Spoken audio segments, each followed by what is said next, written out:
Here we are with the third chapter.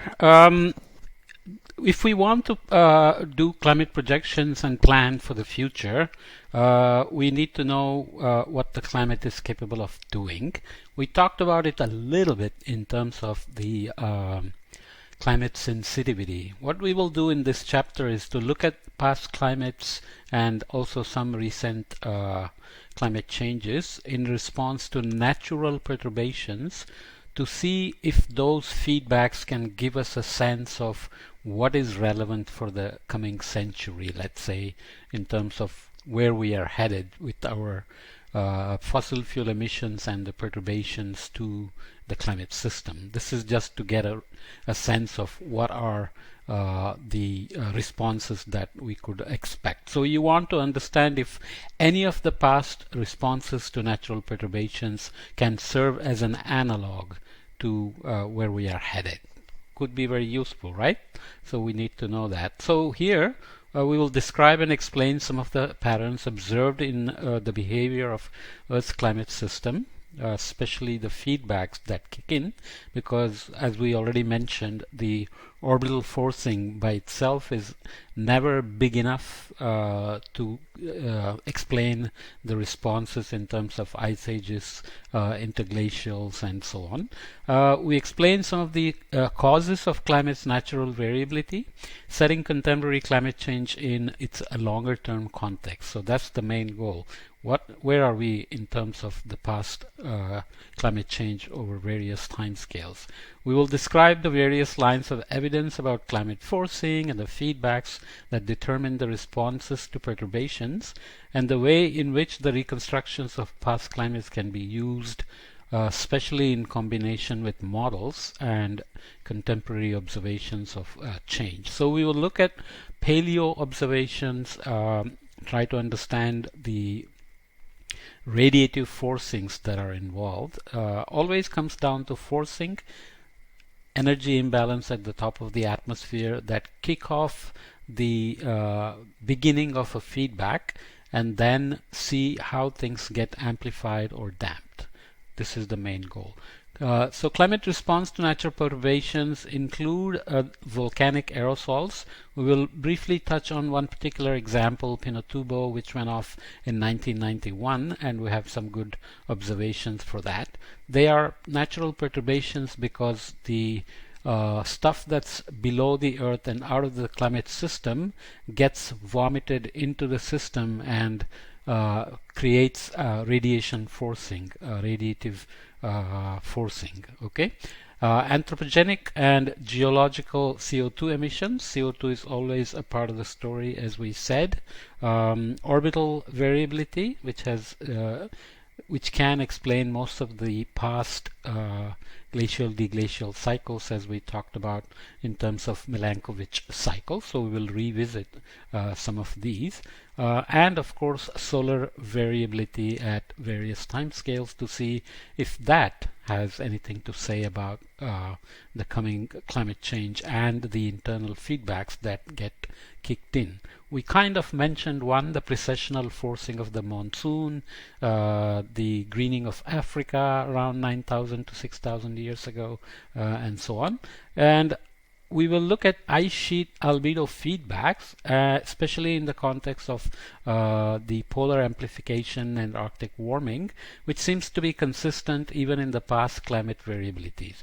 There is, of course, the ocean and land contrast in warming because the land has lower heat capacity than the ocean.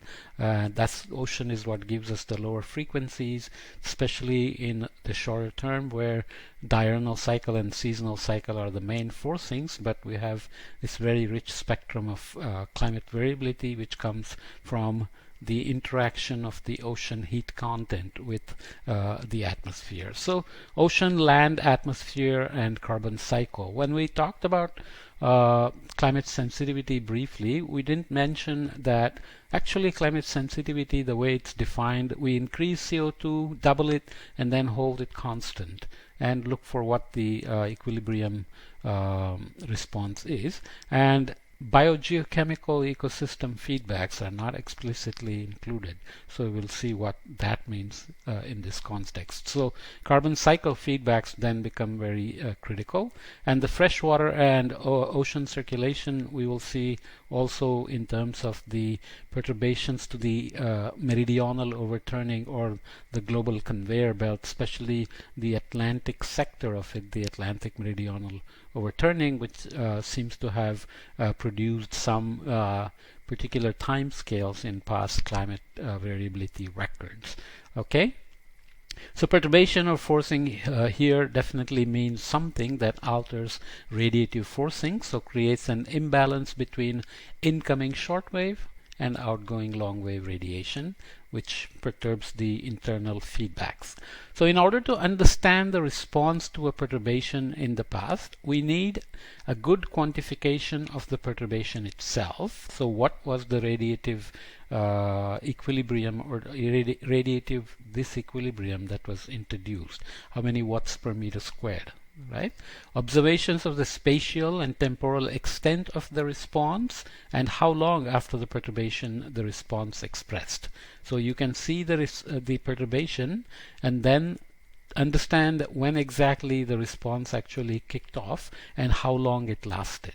So we'll look at examples like the Paleocene-Eocene thermal maximum as an analog of one of the past extreme warming events that happened in a relatively short time, and how long did it exist and what amount of perturbation it took to kick off that particular warming, and can we say anything about how long was the lag time between the perturbation and the response. That's very critical as well. Modeling tools based on our understanding of physical, chemical, and biological processes that allow us to estimate the expected response to such perturbations. Obviously, to make future projections, we have to depend on models, and despite the biases they have, we use them to show that they can actually reproduce the past events and especially the 20th century warming to establish confidence in what they are telling about the future. So you have to understand what uncertainties there are and what kind of inadequacies there are. That's not to be exploited in a negative way, but models are dependent on data because we collect data, we build theories, we get more data to test the theories, and those are the theories that drive climate models beyond just the equations of motion, which are first principles. Right? So F equals ma type Newtonian law gives us large part of the solution, but there are lots of internal feedbacks which have to naturally come out of the model you build. You don't put in each feedback. We get emergent solutions, as we talked about, where the nonlinear interactions between the cryosphere, biosphere, atmosphere, hydrosphere, and lithosphere, and so on, give us solutions that we don't necessarily expect and determine timescales that are not there in the forcing or the perturbation. Internal feedbacks. Quantitative comparisons between modeled estimates and the observations to determine the adequacy of our current understanding of the processes leading to climate change. Okay, so I will come to this modern climate change in the next podcast, but this sets up a stage for the various timescales, various perturbations, and the various responses in the climate system as best as we can reconstruct from past observations, and then where is it that we can use models to fill in the gaps. How reliable are the models, and do the models produce the same response with the same perturbation? For example, in the Atlantic meridional overturning circulation, and so on. Okay.